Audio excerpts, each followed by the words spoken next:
Hello, everyone, and welcome back to English Daily Vibes, where learning English is easy and fun. Hello, Julia. Hello, everyone. It's truly amazing to be here today for another awesome chat. Hi, Steve. How are you doing today? You look very bright and full of energy. I'm fantastic, Julia. Thank you. I had a very big breakfast and I am incredibly ready for today's topic. Oh, I love that energy, Steve. Today, our topic is going to give our listeners a real social superpower. A superpower? That sounds intriguing. What is it? We are going to learn how to express our opinion and share our ideas in English naturally.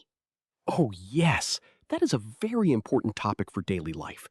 Sometimes it's hard to find the right words without sounding rude. Exactly. And listen closely, everyone. If you stay until the very end, I will share a golden trick that will instantly save you when you want to disagree with someone but don't want to create an argument. Wow, a golden trick for disagreeing? I definitely need to hear that because I always freeze up. You have to wait just a little bit, Steve. But before we dive in, everyone, please remember to subscribe to our channel and hit that like button. Yes, please do. Share this video with your friends and family who are learning English. Your support means the world to us. It really does. Thank you so much, Vibe Squad. Now, Steve, are you ready to jump into the action?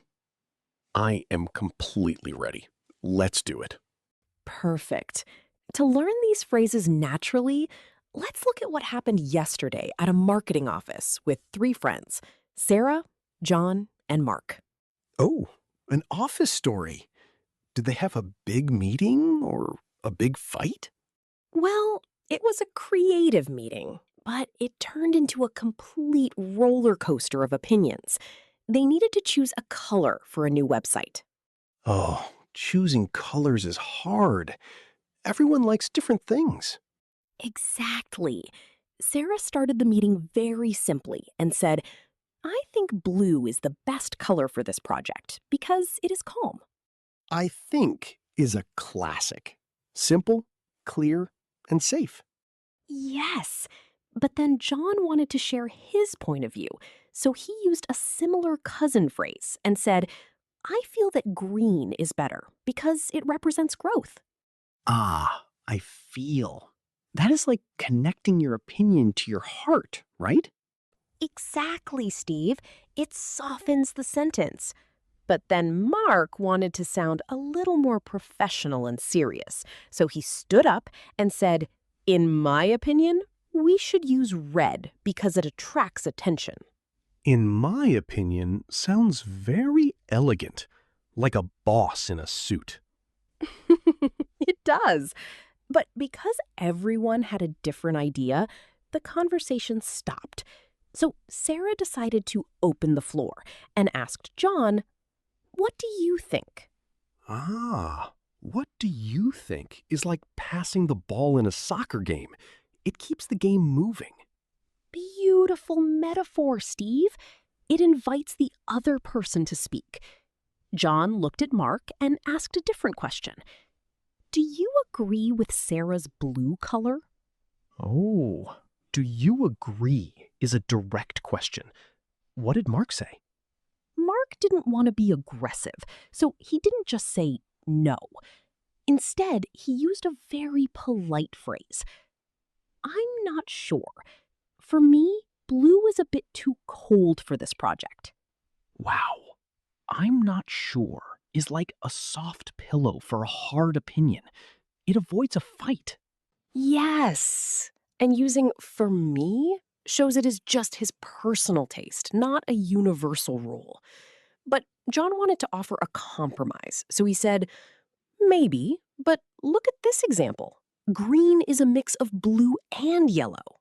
Maybe, but is an amazing steering wheel. It accepts the other person's thought, but introduces a new direction. Yes. John added, I see your point, Mark, but red is too aggressive for our brand. I see your point, is pure gold. It tells the person, I am listening to you, you are smart, but here is my idea. Exactly. It validates the other person.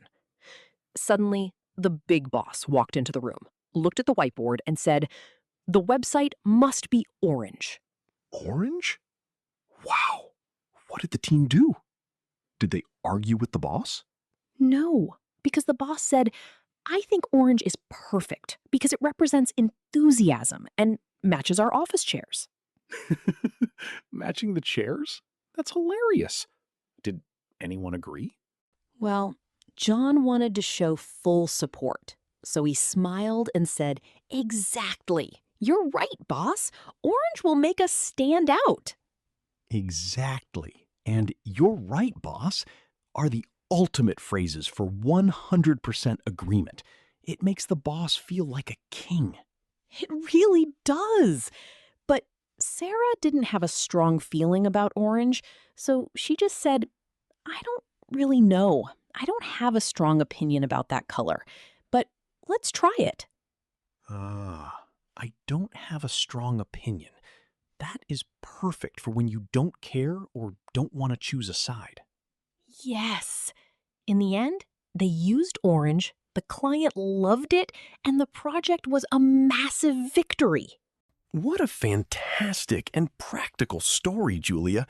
It felt like a real office documentary.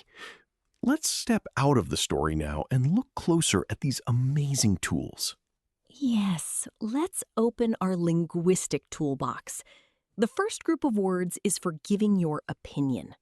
I think, I feel, in my opinion, and for me. Right. I think is your everyday hammer. It works for everything. But I feel adds a personal emotion, like a softer touch. Perfect imagery, Steve. And in my opinion is like a formal business card. You use it at work or when you want your idea to sound structured. For me is just your personal corner of the world. Then we learned how to invite others into the conversation using what do you think and do you agree? Yes, these are conversational magnets. They open the door for the other person, so you are not speaking alone like a monologue robot. And what about the polite disagreement phrases? I'm not sure. Maybe but. And I see your point, but. Those are your social shields, Steve. Instead of hitting someone with a direct, "I disagree," which can feel like a stone, these phrases act like water. They absorb the impact and keep the river of conversation flowing peacefully. I love that river metaphor. And when we want to agree 100%, we use exactly or you're right. Yes, these are high energy verbal high fives. They create validation and building blocks for a happy interaction. Finally, when you have zero ideas or zero preference, you say, I don't really know, or I don't have a strong opinion. Exactly. It's an honest way to pass the turn without feeling awkward or pressured. This is incredibly clear now, Julia. Hey, listeners, it's time for your favorite part, the daily challenge. Yes, we want to see you actively using these tools in the comments right now. We have a secret word for today's episode. Oh, what is the secret word, Julia? The secret word is orange, just like the boss's favorite website color. Perfect. Go to the comments section below, type the word orange, and give us your opinion on any simple topic. Yes. For example, you can write, "In my opinion, learning English with this podcast is awesome because it is very fun." Show us your skills, squad. We read and heart every single comment. All right, Julia, the moment of truth has arrived.